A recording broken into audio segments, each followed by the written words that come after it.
I stand in my village among my dead, that woman bum, that child shot through the head, that old man there charred to ash, and I ask myself, whose was the cash which paid for this? It could be yours with nothing to invest. We're the small people who were dispossessed by your forebearers who came here, Bible in hand. Well, we've got the Bible, they've got the land. Passing it on in 1910 to brutal, uncaring, unshareable women and men who veiled our country by force and fraud, piling up the money while praising the Lord. I say this, if you have a single share in the system which murders us year by year, don't try to tell us that you care.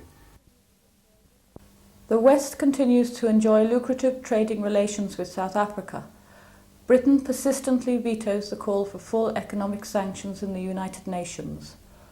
While on one hand the British government denounces the apartheid system in South Africa, the Janus head of British company interests maintains its presence within that country.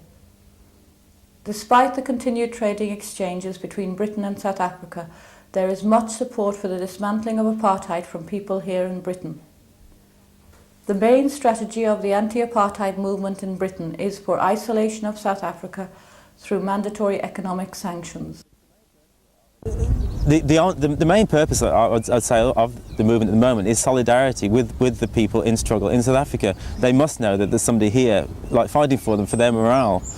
As far as actual real change is concerned, in a sense, our power is limited. It must be admitted. But our existence as a support has got to continue. Support has got to continue. Support has got to continue. The support has got to continue. Continuation is very much the policy of the British investors. The horrific treatment of African coloured and Asian peoples of South Africa fails to deter the trade exchanges.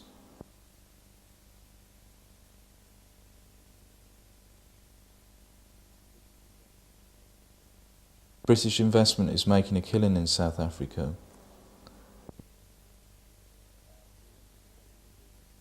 We're working with the trade union movement to cut as much as possible where we can.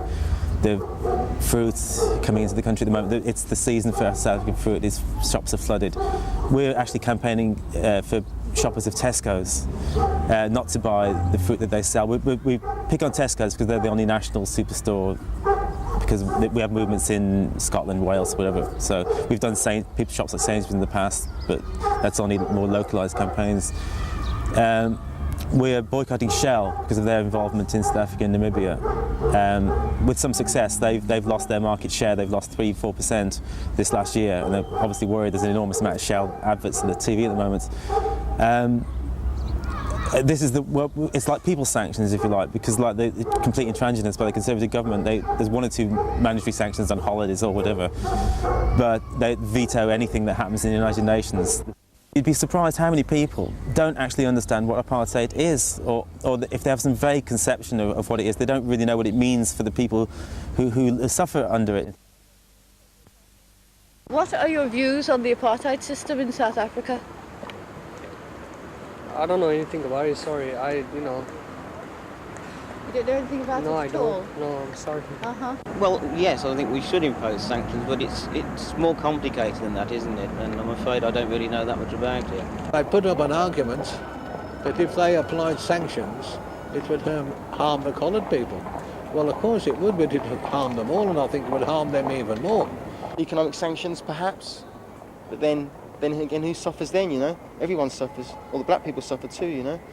Once the real facts come to the fore and people know really what's happening, then people can really make a decision, an intelligent decision. At the moment, there's too many issues. Loads of people are sort of saying, well, the sanctions are going to hurt the black people. You know, it's the black people, I can assure you, that are asking for the sanctions to be applied because they've been hurt for hundreds of years. They can't take it anymore. Our land is now in the hands of grief, where great spirits walked and reigned as kings, whose treaties of claim a grain of sand or a blade of grass with investment at a price. Today the plains are parched and treeless, all the hunting grounds are fenced in. Where are the celebrating drums? They used to send rhythmic welcome afar. Our land is now in the hands of grief ever since strangers entered and camped, and our sweat will revolt in anger. Even the rivers of our blood boil for freedom. Our land is still the envy of its mineral, occupied by land-grabbing, heartless looters, and there's a pact causing genocide while United Nations bully boys dine away our rights. With the arrogance of the government at the moment, I don't see any hope. With Norman Tebbit coming out with the most awful speeches that he's coming out with the veto that's constantly imposed at the United Nations, there is no chance with the Conservative government in this country, which seems to be giving the lead to coal in Germany and France. I think it's very important that there's some kind of sanction, some kind of boycott. And in my private life, I always try to avoid buying things from South Africa. And I'm very disappointed in our government. I think it's letting down black people a lot. Support disinvestment would probably be the primarily what people here can do.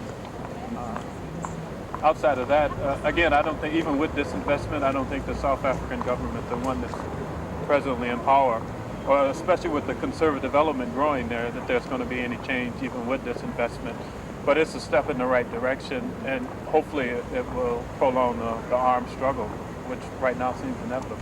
With the state of emergency having been applying for 2 years, it wasn't exactly liberal. Things weren't liberal before then, but it is indicative of a situation that has reached a total stalemate. There is no returning to any sort of more slightly liberal form. It has got to that point. You know, the people that come over to speak from us, like we had somebody from the SACO, the youth organisation, which has also been banned now. So they're saying it just can't go on. The people are not going to accept it. You know, they're not going to be taught Afrikaans. You know, that's why there was the huge children's involvement and detentions. I mean, there's thousands of kids, even under the age of 10, in detention at the moment. It is at a crisis point. You know, it's reached this time. Yeah, I agree with you. There's no going back now. They've got nothing to go back to. The Afrikaners have moved so far to the right that no liberal opposition has any chance of having a voice.